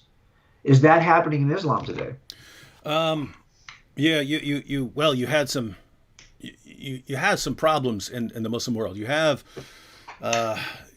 individual Muslim countries tend to be dominated by Sunnis, or Sunnis, so that would be like Saudi Arabia, or Shia. That would be the case with Iran, and minorities are usually oppressed. You ended up in certain places like Iraq and Syria, and so places like that, where if you had some sort of more or less secular-ish leader that everyone was terrified of, so they're usually dictators. They could kind of keep a lot of the radical people in check, and would allow more diversity of belief. And so in Syria, you had all sorts of you had Christians alongside Sunni Muslims and Shia Muslims and Druze, and you had all of this in among in Syria. And I had a friend from Syria who moved here in the 1980s, but he would go back and visit his family in Damascus. And he once said, I feel safer in Syria than I do in Dearborn, Michigan. He said, I feel safer in Syria than I do in Dearborn, Michigan. And I said, what are you talking about, man? You're a Christian in Syria. I know there are Muslims in the Middle East who would want to kill you. He goes, in Syria? He says, any Muslim puts his hand on a Christian, he knows there are going to be soldiers dragging him out of his house in the middle of the night, taking him to the public square. And he goes, they wouldn't dare touch us. Now that unfortunately has changed in recent years. Syria had a massive breakdown, but basically up until then, you can have sort of secular leaders who impose a kind of order onto society. And historically, you did have Muslim leaders over the years who are more tolerant than at other times. But in our time, apart from some sort of more secular-ish leader who happens to be a dictator and everyone's scared of him, you kind of end up with one dominant group, and everyone else has to fall in line and is some sort of second-class citizen. So yeah, you've got a problem as far as science now in the Islamic world. It is in the Muslim mind. It is in the Muslim mind since the collapse of the caliphate with World War One. Since the caliphate collapsed, you saw after that, you saw places like Iran, Afghanistan. If you look at pictures of these places from the 50s and 60s, you'd think that these were taken in the United States. They started dressing. They started Right. dressing like Westerners. They wanted Western technology. The view was basically they beat us. They beat us just because they're right. They're right about the science and technology. We need to become more like them. And so it's the West that this came out of. But it's similar. It's similar to atheists, right? I kind of view everyone who's adopting a sort of Christian view of the world. I view them all as like heretical Christians, right? We've accepted the entire Christian worldview of the universe and ourselves, but we just Yes, don't we yes. just don't realize it. Yeah, we just don't realize it, and we Yeah. don't see how our own worldview is completely at odds with everything that Right. we are adopting. So a lot of places in the Muslim world have adopted our views of science and so on. That's why now you have tons of if you look on scientific papers and stuff like that, you'll see all kinds of Muslims and Muslims involved in the research and so on. Yeah. Well, okay, so I want to show you this then, and I won't belabor the point, but this is what I saw. I'm going to go back to sharing this screen real quick. So I'm pulling it up right now. Okay, great. Now I'm going to go over here and share it. So here we go. Okay, so now you got a couple of options here, and this is back where we were a minute ago when we were talking about the Reformation, kind of accounting for this last bump here. Now, here's what's interesting to me. If you look at that last 4 centuries, okay, that's where a lot of your science fathers, I call these the science fathers. So if you were just to do a Google search and say the father of modern botany, the father of modern biology, modern anatomy, I don't care what the discipline is, okay, all the way to the father of quantum mechanics, just type it in. You're going to pull up a Christian. It's weird, right? I mean, we've now identified I've got a research assistant, we've identified 160 people who are identified as the father of these, everything from broad to really niche-y little weird scientific fields. So this is the place where I look at this and I say, wow, look at that. That's an oversized impact on science. Why? Why is that happening? Why are all of these folks, by the time you get to what's called the scientific revolution, that is dominantly Christian of every stripe? From Catholic, don't think Catholics aren't in there because they're in there, to all the Protestant denominations, they're all in there. So it's interesting to me. Now you might say, well, everyone was no, that's not true. That's not true. A lot of these folks are the sons of Christians, and they don't end up adopting the faith of their fathers. So it's not like everyone in the world. It's not true, but they do dominate the sciences. Now, why would that be the case? So here's where I wanted to hear your view, and I think this is, so I'll be taking what you just told me and wrapping it into my view too. The first thing I would say that ignites science amongst Christianity is because, we think that matter is good. Now, this is important because Plato did not think that matter was good. Matter was fallen, evil. A lot of thinkers, philosophical thinkers prior to Christianity did not even think that matter was good. A lot of Gnostics did not believe that matter was good and worthy of study, but we think it is. That's a Christian development. Also, if you look at the pantheon of gods that preceded Christianity, I've put clothes on most of these people, okay? I went back in Photoshop and put clothes on all the women, okay? Because this is typically how the pantheon of Roman or Greek gods or Persian gods is seen. They're banqueting and they're having, running around in an orgy. This is typically how they're seen. But that's not how we view God. We view, number one, this is a kind of the more reasonable pantheon of gods here. But if this is the case, there's no reason to expect order. Unless, of course, the Christian view is correct and there is a singular, orderly, rational God, and there isn't a pantheon of gods who are chasing women and killing humans because they are lusting after their brides. I mean, if you read the mythologies that preceded Christianity, they are not good gods. They are not moral gods, and they're not orderly or rational. But we believe there is one. Here's the third igniter.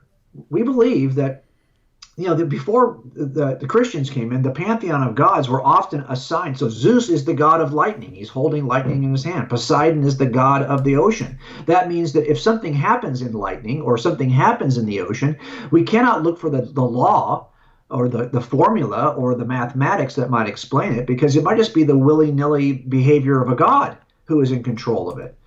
And we don't believe that, of course. We believe that God is not in the creation acting to make it happen actively, but is separate from his creation, and we can study the creation and see how it reflects the logic or the natural law, we would say, that is rooted in God. The other thing is this, is that, prior to Christians, the idea that matter is evil, I mean, not only that, but people would not touch, no one was doing a dissection until Christians started doing dissections. And the reason why they were able to do them, philosophically and theologically, is because they did not see a problem. In other words, Christ followers believed that humans could actually test and investigate God's creation, and they weren't afraid to touch matter. There were actually thinkers who preceded Christians who would not stoop to touching a cadaver. But we actually don't see a problem with that. Here's the next one. This is the school university at Bologna, the first university ever. You can tell it's university because you see this guy right here? That's like every student at every college. That's typical, right? So that hasn't changed all that much. But this is what it looks like today.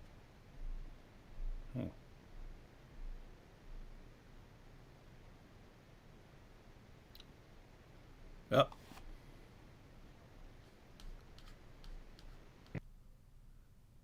Lose me there? I'll come back here in a second if you lost me. Yeah. We lost you. You're back. You're back. Okay, cool. So these are some of the things that I'm seeing. That's Igniter 4. So if you ask me, why is this happening here? Well, it's because all of this stuff is part of the Christian worldview. And that's why I think we can explain why. But now I listened to you tonight, and I'm going to add a couple of things here, because I'll probably morph this a little bit based on our conversation. Because I think you're absolutely right. There's something about the Christian worldview that says that we are created in the image of God, and that gives us the free will reasoning powers that allow us to examine. And actually, we think the Christian worldview encourages us to examine natural theology. Let me back out for 1 second, though, and just share one more thing with you. I'm going to stop sharing for a second, and I'm back. But because I want to be able to go in the back door. One thing that bothers me about this whole discussion that sometimes atheists will throw at us, well, look, we know that Christianity is anti-science because you see the persecution of early scientific thinkers historically, and almost always they're going to point to folks like Galileo primarily. They could also, I suppose, point to Copernicus or to others. But what's interesting about that, not that I'm writing a book about that particular issue, but I think it's worth addressing. So I just want to share with you my thinking on this, and you tell me if you're on the same page with me. And so now I'm going to share a screen one more time. Sorry, this is my last time tonight, I promise. And here it is. And so it's this claim right here that Christianity is anti-science. Can you see that now? I think you've got it up there. Okay, so it's almost always grounded in the work of Galileo, right? Because here he is, this guy who's claiming that the universe, or at least our solar system, is not geocentric, but is heliocentric. And this is, considered to be, well, the church, basically put him under house arrest for these beliefs because they claimed this was against what they believed from Scripture. Well, if you think about that for a second, it's interesting. I don't think you can say that it was Christianity was anti-science, even in that moment, because we're really talking about the Roman Catholic authority. It would be fair to say, I think, well, the Roman Catholic authority didn't think that it was against Galileo in his heliocentric view of the universe. Okay, I think it's fair if you want to make that claim, but that does not say much about whether Christianity is anti-science. It just says that this period of time, that this Roman Catholic authority. But even then, I would have to ask the question, is that true? And here's why I say that. Because it turns out that Galileo never stopped being a Catholic as a result of this. And he certainly didn't stop being a Christ follower. He often says things like this: the Bible shows the way to go to heaven, but not the way the heavens go. And what did he think was the way to go to heaven? He thought the way to go to heaven was through the redemptive work of Jesus Christ. He never abandoned that view. He held that view, and even in the persecution he suffered by the church, he still died a Catholic. and a Christ follower and a God believer. He said, whatever the course of our lives, we should receive them as the highest gift from the hand of God. He never changed his view on this. So he certainly did not see the same kind of conflict we often do. He saw no conflict between science and Christianity. As a matter of fact, he saw no conflict between science and Catholicism because he didn't abandon his scientific views and he didn't abandon his Catholicism. Now, what's interesting about that is that he's doing his work at a time when clearly all of the science leading up to this, with short of Copernicus, was geocentric. And that meant that he was dealing with the work of Aristotle as it was pretty much fleshed out by people like Ptolemy. So here he is. His argument is not with the church. His argument is with science. It's not in conflict with the church. His argument is science in conflict with prior science. As a matter of fact, at the time he was doing his work, the church agreed with the science. They were holding on to that form of science. It was the scientific thinking of everyone who preceded him. So it's kind of hard to say that the church is against science when the church is actually agreeing. And not only that, every pope that followed this pope, who was in conflict with Galileo, and by the way, a lot of Galileo's problem was that Galileo had a personality that was pretty abrasive, okay? Copernicus did not suffer the same fate of Galileo. The difference, a lot of it is, well, Copernicus died toward the end of this, but Galileo was a bit of a jerk. He was a bit, not a jerk, but kind of like prideful. Let's put it that way. The church, though, supports all of this. It's been said that the medieval period gave birth, and it did. It gave birth to the university. And by the way, the university was entirely supported by the papacy. And about 30% of what happened there was what's called natural philosophy, which was basically the sciences. So what was happening in those universities, supported by the papacy, was science. And between this period in the Dark Ages, more Europeans had access to a scientific education than in any prior culture. And why is that? Because the papacy actually supported it. The Roman Catholic Church gave more financial and social support to the study of astronomy, for example, over 6 centuries than anyone else, probably than all other institutions combined. And why? Because they had a vested interest. They were trying to set the liturgical calendar, most of which was set by the way of finding, picking out Easter based on the moon. So they had good reasons to support astronomy. For during that time. So a lot of that was, we could argue, was selfish, but my whole point is it doesn't matter if it's selfish. So I think that when people say this, these kinds of claims that we would be 1,500 years ahead if it hadn't been for the church dragging science back by its coattails, that to me drives me nuts when I see that. And that really comes from Catherine Fahringer, who I think first quoted this. But if we start talking about what science is, it turns out that science, as we know it today, is largely born and birthed by Christians. So I mean, if nothing else, I'm going to stop sharing there for a second. So if nothing, I think you'd have to say, just based on the sheer number of Christians who lead the scientific revolution, I'll just say one last thing about this. So I didn't just do the work, what I'm trying to, the next book is a book that basically makes the case that you could make a case for the historicity and deity of Christ if there was no New Testament. So if you said, I don't trust the New Testament for what it tells me about Jesus, fine, get rid of it. You would know everything you need to know about Jesus from all the other stuff. And one of those areas you would know from is education and science. And here's why I say that.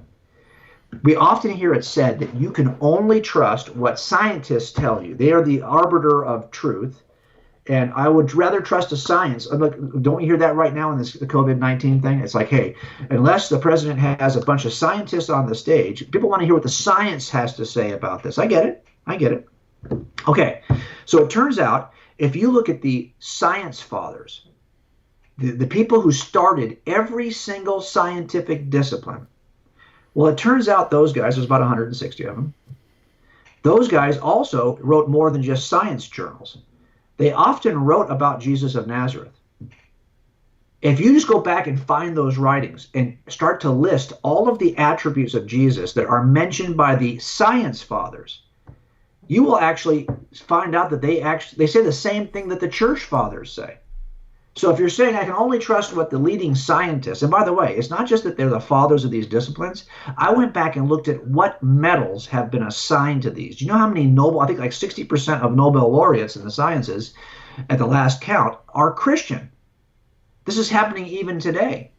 So if you're saying I can only trust what science tells me, do you trust what the scientists would tell you about Jesus? Because it turns out the science fathers will give you the most robust picture of Jesus, including his teaching, including all the parables, every miracle, every attribute of Jesus, including the resurrection, including all of that stuff. It's not like those scientists had a problem, right? Doing science and also simultaneously believing that God could enter into the human race and rise from the grave. They accepted those two things. They didn't see a contradiction between those two things. So I think that to me helps me to at least kind of overcome this notion that Christianity is anti-science. Now, I think what most people mean when they say that, David, is they mean they've met a Christian in their lifetime who seemed to be resistant to the science. That is probably true. And that's why I think we in this generation have to start to rethink and understand our place historically in the sciences. Mm-hmm. Yeah, absolutely. And let me see. You have a Richard says Galileo called the Pope simpleton. Yeah. Then Urban turned on him and had him inquisited. Heliocentrism was just an excuse. Yeah, if you actually look into the Galileo thought he had it made because the Pope was his friend, right? Yes.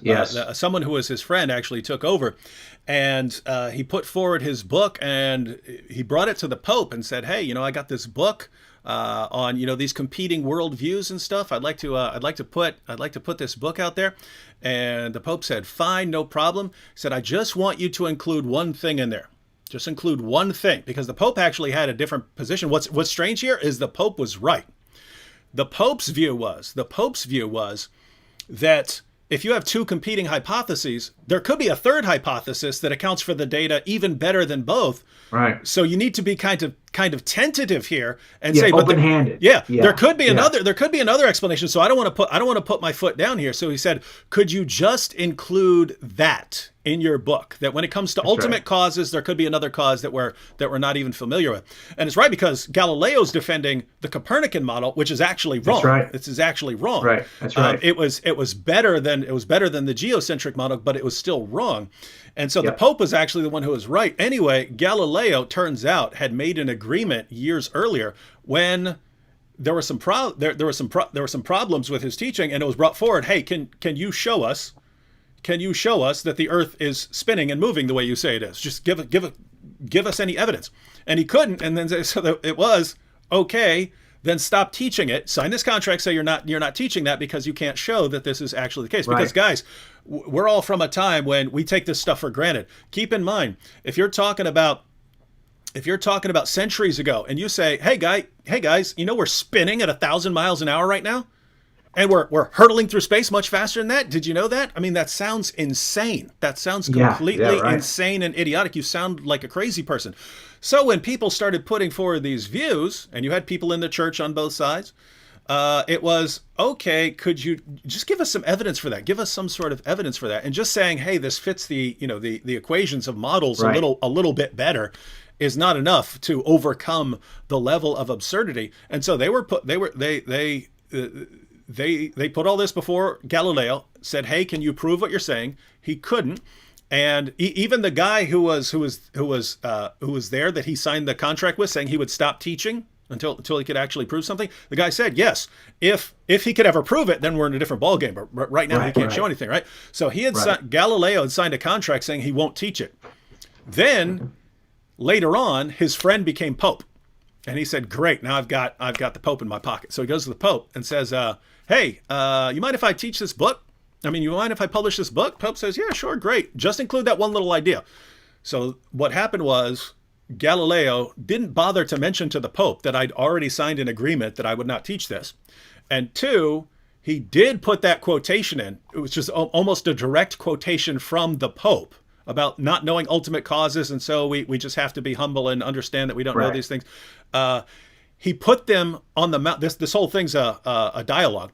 And he put those words in the mouth of the idiot named Simplicio, was called which means simpleton, right? Simpleton, yeah. He puts the Pope's words in the mouth of the simpleton. So the Pope, who had given his blessing to the whole work, says, wait a minute, he didn't tell me anything about this contract that he signed, and he makes me look like a moron in this thing. And it's following the Protestant Reformation, when everyone's freaking out about how we keep people under control and from thinking they can come up with their own interpretations of Scripture. And Galileo's going around, I don't need you guys. I don't need you theologians. I don't have to listen to this. I don't have to listen to this guy. I can figure all this stuff out myself. And so there was a call for the crackdown on Galileo. He had the Jesuits who were backing him up. He had others who were against him. And at the end of the day, he was found guilty of breaking his contract, of breaking this contract that he'd agreed to. And his ultimate sentence was house arrest. And so the ultimate example of this eternal warfare between church and science is that a man who insulted the Pope, violated a contract, ticked everyone off because he was the best trash talker of his time, got put on house arrest. And that's and the house arrest he was put on was actually quite exquisite. So he still had strings he could pull to be able to kind of pick a spot that was really quite comfortable. Yeah, he's an interesting character. Yeah. But I just think that if you didn't even know though anything about Galileo, if you just were even willing to concede, okay, yeah, if I don't know anything about the Galileo experience, but it sure looks like the Pope spanked Galileo. Okay, fine. That still does not explain why we have an explosion of Christians at the formation of every scientific discipline and leading the scientific revolution. I just don't know how you explain that if there's not something innate about their view that allows them, as some have said, to think God's thought after him. And that is what I think you see happening. But I just think that's interesting. That's why I wanted to ask you tonight why that doesn't happen on the other side for other groups. Yeah. Right? I think the same thing can be said about education. There are some things about education that seem to be that kind of flow out of they flow out of a Christian worldview. And because that's a piece of this, it's not just that we have an inclination to do science. It's that we are then responsible for establishing the institution. Here's another kind of crazy thing. If you look at the top 10, if all you had were the top, you're a student looking to go to college, and you think, what are the top 50 universities in America and in the world today? Well, what are the top 10 universities in the world today? Well, they are all founded by Christians. All the top 10, the vast majority of the top 50 are all founded by Christians. Now, it doesn't mean they're Christian universities now. But if you were to go to those campuses for a campus visit and you said, hey, I want to just look at the campus. And you thought, well, while I'm here, can I just check the charter to see why was this school founded? It turns out you'd be able to reconstruct the entire story of Jesus just from the buildings on those campuses, because those buildings have etchings, paintings, windows, and murals and all kinds of things that describe the life of Jesus. You're not going to get away from Christianity because high education, as we know it today, has its roots in the Christian worldview. To me, that's just so fascinating because why? Buddha precedes Jesus. Zoroaster precedes Jesus. Krishna. Why don't these characters, these figures in history, have the kind of impact that Jesus does? That's, I think, the question everyone should ask. Not only that, as you know, all of those worldviews accommodate Jesus in one way or another. They'll either mention Jesus specifically by name, or there's a place within their theological construct where Jesus fits nicely. This is not true in Christianity for the other religious worldview leaders. They don't fit within Christianity. So if you're a Baha'i, well, Jesus fits in as a manifestation of God. But there's no place for Baha'u'llah within Christianity. That's interesting to me. That's why I think in the end you should start with Christianity before you start looking at anything else. And I just think it's really, imagine the level of bias where you've got the entire scientific revolution. And so for people who don't normally study these things, the scientific revolution is roughly the period from Copernicus to Isaac Newton, and then Isaac Newton comes up with the unification of theories, and now he's basically figured out the rough picture of the entire universe. And so basically physics is under control. And then you end up having all these other explosions in knowledge as well. But you've got that's the rough period. And as we pointed out, all these guys are Christians of one variety or another. They're very frequently funded in their research by the church. They're all in Christian countries, but they're in different Christian countries. Some of them are Protestant, some of them are Catholic, and so on. That's right. And so it's basically it's just exploding out of Christianity. Just imagine. You're pointing out all these guys, all these pioneers, all these fathers of all these different fields. These guys are, it's you see this list of Christians, and you can actually you can actually talk to modern atheists who've never studied any of this. They actually think these guys were undercover closet atheists who were just scared of getting persecuted. Right. That's right. Absolute nonsense. Notice the problems here. Right. One, you didn't have to be Christian in other parts of the world, and other parts of the world didn't figure this stuff out. So it's only in the Christian area of the world.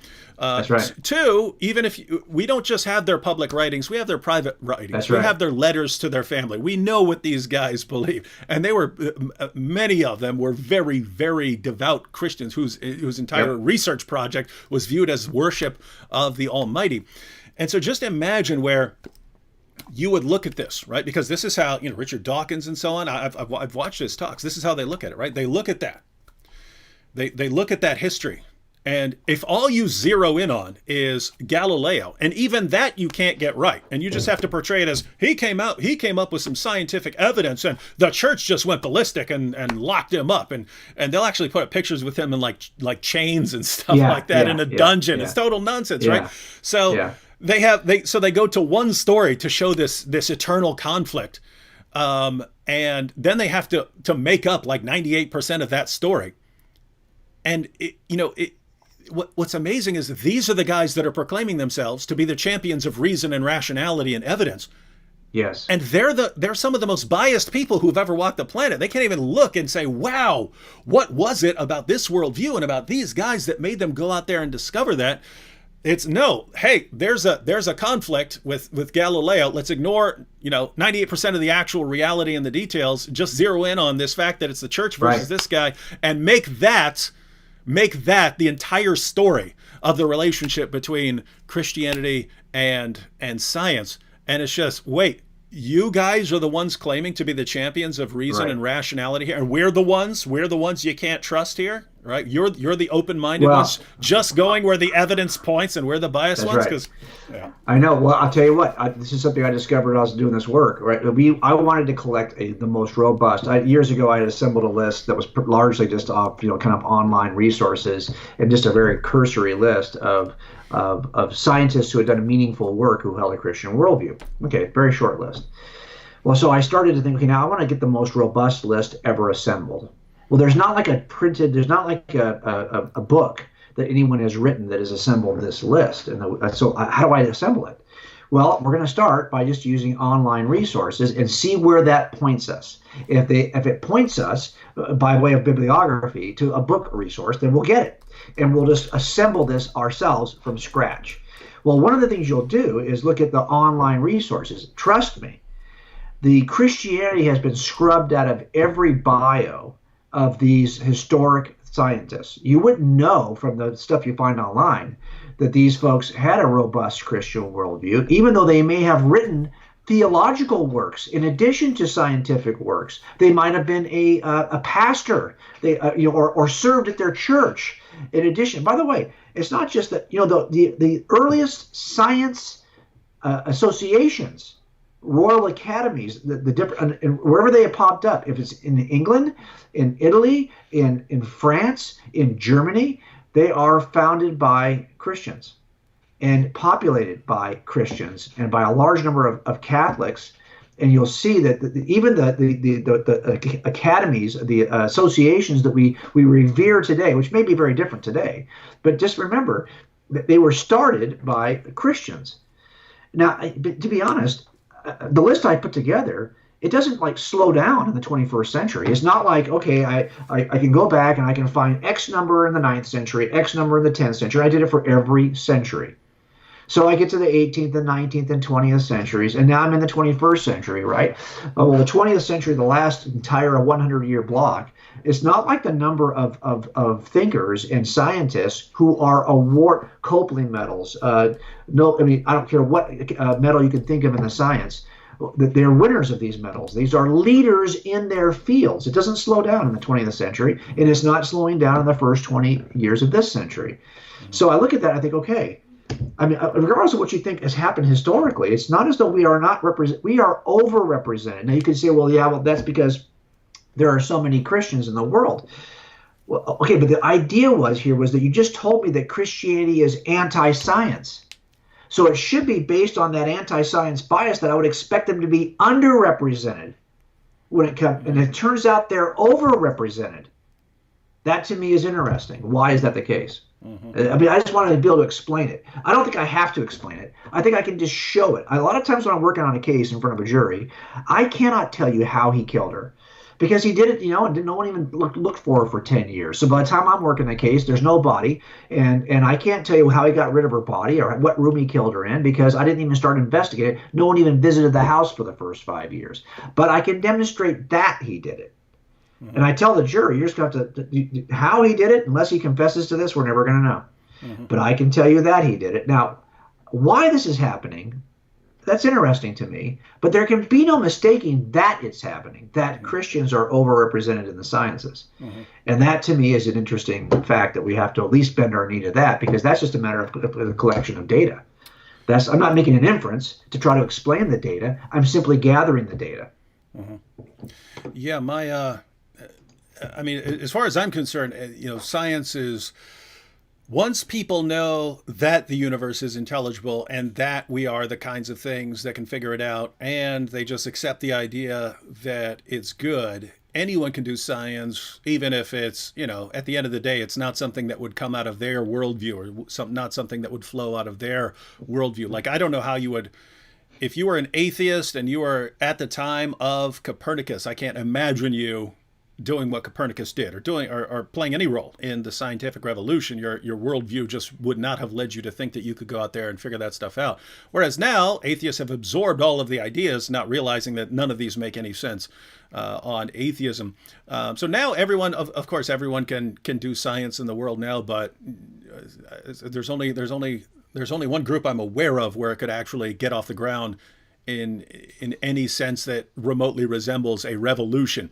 Any other group in the world, whether it's India, China, Africa, any of these places, could come up with certain scientific developments. They could figure out how to do stuff. They could figure out, they could do astronomy and things like that. But as far as something that produces a revolution, that came from one place, ladies and gentlemen, one place. All right. Jay, I think I lost you there. Jay, you still around? Yo, you there? Check. I lost Jay Warner Wallace for a minute. Let me talk about, let me take a comment real quick, and maybe we can get Jay back. But check out this comment, because this is one of the saddest things I've ever seen in my entire life. Talk about an inferiority complex. Talk about an inferiority complex here. This is from Money Talks, who is our Muslim friend. And Money Talks said, really, Muslims provided toothpaste, cameras, coffee, algebra, modern cryptology, university, calligraphy, combination locks. I could go on, but the chat limits me. You could go on? You could go on, Money Talks? It would be very interesting if you could go on, but when you go on, are you going to go on with a bunch of nonsense, or are you going to actually tell the truth? Let me tell you how these things work, ladies and gentlemen. So Muslims will, especially during that period that we already talked about earlier in the program, you have a period where Islam will take over an area, and then we'll have a brief flourishing that will eventually be suffocated by Islam. And things will flourish for a while, and then here we are, 1,000 years later. And when you ask Muslims, hey, what is Islam doing for the world? They'll have to go back 1,000 years to find something. During some period when Islam conquered an area, took some of the things in that area, used them, put them to some use, and let me get off here. Put them to some use, and then after putting them to some use, it's eventually suffocated. But they always have to exaggerate. Cameras, Islam produced cameras. Muslims produced cameras. Are you joking? You guys know where this come from? You guys know where this comes from? That here, let me see if I get Jay back on. If not, we'll just roll on. Hey, Jay. Hey, sorry, I lost you Lost you for a there. second there. Yep, no I think problem. it's Nope. it was on my side. Trust me, I've been doing this for a while. It happens. Okay, cool. Technology is not perfect, especially during Pandemic. yeah, pandemic. Whenever everyone is on the internet, everyone has internet problems. It happens. Well, you know what? I listened to your answer though to that too, what you were Yeah. talking about, and what I thought was first thing I heard when he said that was, yeah, that's true. I mean, you have to go back to that period I showed you. So the vast majority of any innovation that I see from scientists is in that period I showed you the bump. Okay, but it's not as though in that same period that there weren't other people doing clocks, for example, doing algebra. I'll tell you that the representation of Islam Yeah. online, for example, in terms of its numbers of sheer scientists, is large, because there's a certain sense that they want to represent Islam online in this way. It's not like there's a bias against Islam in terms of the stuff that's online, in terms of a list. If you had a list, for example, of key scientists in the history of science, the online sources will overrepresent Islam. And by the way, they will make no effort to wash out their religious thinking, to kind of erase out the fact that these were Muslims. On the other hand, if you're a Christian on that list, there's a good chance they're going to try to erase your Christian foundation and not even mention it. So, but what you're seeing is exactly what you're seeing. I'm not suggesting that there's no Muslim innovation in the sciences. Yeah. The problem is it's all rooted in the Middle Ages, and it doesn't seem to continue beyond that. Yeah, and I mean, you literally began your presentation talking about that, right? We ended up discussing that you had in astronomy, in engineering, we talked about in medicine, Yes, in and medicine, in mathematics, and so we talked about that. But guys, here's what happened. I will actually grant coffee. Right, because that, as far as I recall, we could always do a little research. As far as I recall, it was a Sufi Muslim in an area of Yemen where they had these beans, and he started soaking them in some water, and he realized, hey, I feel good after drinking this. How you would conclude that is a development of something to do with Islam? You'd have to attribute everything that was in every area that, someone ate berries or someone ate, kind of nut or something like that. You'd have to say all these people are it's because of their religious identity or something like that. Most of the rest of this stuff is so idiotic and nonsensical. Cameras? You didn't invent cameras. You know what the argument here is? Yeah, I don't know if you've studied this, but I've actually seen the video. This was a popular video about it was actually put out by like the Discovery Discovery Channel or something like that, and they had this museum exhibit 1,001 inventions and the history of Islam or something like that, and the Chamber of the Chamber of Secrets. It had this catchy title, right? Yeah. So they actually they went in there. you go into this exhibit, and you watch this. Kids watch this video. It's for kids. Kids go on field trips and find out how Islam produced all these things. And you watch these videos, and basically all these Muslims from the past are coming along, and they're seeing all of modern science, and they're taking credit for it, right? So one of them sees someone pulls out a camera phone, and he looks at it and he goes, "I knew it was an idea when I came up with the idea for the camera, blah blah blah blah blah," right? And you actually look up the guy. And the camera obscura, the idea that you can have a box, you can have a box, and so that was known by Aristotle, right? That's right. In the writings of Aristotle that you could have that sort of thing. Well, what this guy did, and his big claim to fame was, he said that the eye is actually like the camera obscura, this idea that you can have a box and go through a pinhole and actually get an image on the back of it, right? They knew about that long before this guy. He said, I believe the eye is like that. So that's what he did. And yet he gets portrayed in museum exhibits for kids as the guy who invented the camera. And it's total nonsense. And then you have guys like Money Talks here who say, oh, we invented the camera, right? What else? Algebra. Dude. The Babylonians did algebra long before Muslims existed. Right. The Greeks, the Egyptians, the Indians, they all did algebra. What did Muslims do? Well, Muslims, when they took over areas that had algebra, they tweaked it. Yeah, they made some progress. But here's what I do not understand. Jay, I'm saying this because I see it over and over and over and over again, right? If someone did something, you could very reasonably say, you know what? We made some developments in algebra. Yeah. There was algebra, and we made some things better. Mm-hmm. We made it better. Sure. And algebra is named after a Muslim guy, Al-Jabr, And so, he was so cool. People named it after him. Why? Yes. Because the Europeans thought of it as associated with this guy, right? So I don't see why they can't just say it has to. We Yeah. invented that. One Muslim guy compared the eye to a camera obscura, which was known 1,000 years earlier by Aristotle. Right. Therefore, we claim to invent the camera. Why? It's the same thing. You go all the way back through Islam. It doesn't matter.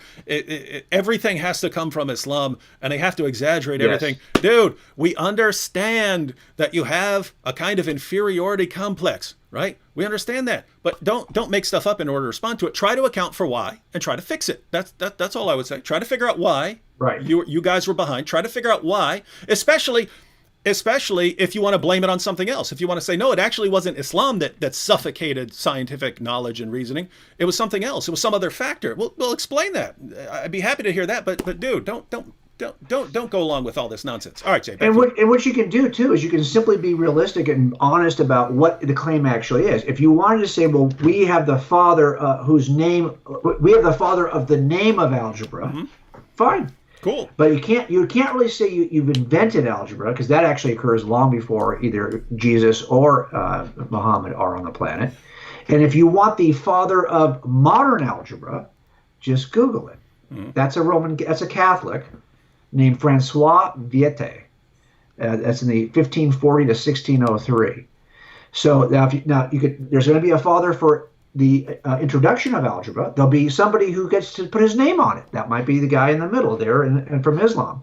But if you're looking for modern algebra, the way that you and I studied it, because most of the time when we say the father of algebra, we're all thinking, really? Like, I studied algebra in high school? No. The kind of thing you study in high school, that's going to be a Catholic guy named Francois Viette. Okay, so I get it. I get it that we have this desire to put labels on people, and I don't want to overlabel our side either. But I think just be honest about it. Probably where you're in the middle, you've tweaked something, like you said, David, and then you get credit for naming it. Fine. But if you want the guy who's the father of algebra the way that you and I are doing it, that turns up to be somebody in the scientific revolution, right, in the first century of the scientific revolution, and he happened to be a Catholic. Yeah, and Guy, what are you going to do? I mean, look, I can go through all this because we started collecting these names, and it started to stand out to me. I wasn't trying to search for the fathers of these disciplines, but I was struck immediately by how many were. And then once you get to a point, right around the 16th century, where scientists start saying, well, that dude's really good, he deserves an award. And we start giving medals and awards to people for their brilliant work in the sciences. Well, now you're going to see another group of Christians that dominate that race as well. So I've got a list also of all the medal winners in all of these centuries. And I'll just tell you that if you look at that stuff, I get it. I'm not going to try to even explain it. I do think a Christian worldview explains it. Don't get me wrong. But if I wasn't even going to try to do that, I could not deny that these folks existed and made that kind of impact on the sciences. Now, I agree. I up front started off by saying to you, I think that there's you have to explain the jump in because it appears that even from a theological perspective, that Islam was prepared to take over cultures and adopt, at least initially, their research, their philosophy. This used to be called the natural philosophy. The term science is a relatively recent term. Originally in the first centuries and through the Middle Ages, this was called the natural philosophies of nature. And you'll see that there is a burst of this within Islam. But it appears that they were able to, like you said, their theology allowed them to come in and capitalize on the work of others and advance it to a certain extent. But at some point, the theology that said you must bend your knee to the teaching of the Quran seems to have won the day, and it seems to stop. And it does, and now Muslims are forced to, say, well, 500 years ago or 1,000 years ago, we did this little thing, right here. But guess what? Muslims, anyone can do that. Anyone can do that in the world. One group can take credit for the scientific revolution, and as far as we can tell, it flows out of a particular worldview. We have a battle in the chat. We should probably be closing out. We've been going for 2 hours. Yes. We had a battle in the chat over coffee because I was willing to grant them coffee. Right? Well, I'll tell you what. I'm going to say something provocative here. I apologize for it. If all we got out of that entire movement was coffee, it would probably be justified from my perspective. Okay, because that is something that has probably more value you, than any science. I hate to say that, but I'm not as interested in astronomy as I am in coffee. We'd be on pretty close pages, pretty similar pages there. And I will say that would be my favorite thing to definitely ever come out of Islam. Definitely. But let me just read here from the history. Okay. The earliest credible evidence of coffee drinking as the modern beverage appears in modern-day Yemen in southern Arabia in the middle of the 15th century in Sufi shrines. So I think I got that part right. It was in what is now Yemen that coffee seeds were first roasted and brewed in a manner similar to how it is now prepared for drinking. But the coffee seeds, and this is where the dispute comes in, but the coffee seeds had to be first exported from East Africa to Yemen, as coffee is indigenous to Ethiopia. The Yemenis obtained the coffee via Somali traders, who in turn procured the beans from the Ethiopian highlands and began to cultivate the seed. By the 16th century, the drink had reached the rest of the Middle East and North Africa. From there, it spread to Europe and the rest of the world. So here's apparently the transition. Ethiopians were using the beans, but Sufis in Yemen came up with the method of roasting them to get the sort of good coffee taste out of them. So money talks. You couldn't even get that one right. All right, so but I'll grant it to you, man. I'm trying to be charitable. Just don't take credit for algebra and all this other stuff. All right, well, Jay, we've been going for 2 hours straight. Again, I remind everyone you got the links to Jay's website, to a couple of his books, and to his YouTube channel all in the description box. Be sure you subscribe to his channel and check out his site and check out his resources. You can tell he's a smart guy who loves to do his research, and so you're going to get a lot of stuff that's not covered anywhere else. All right, Jay, any final thoughts for anyone?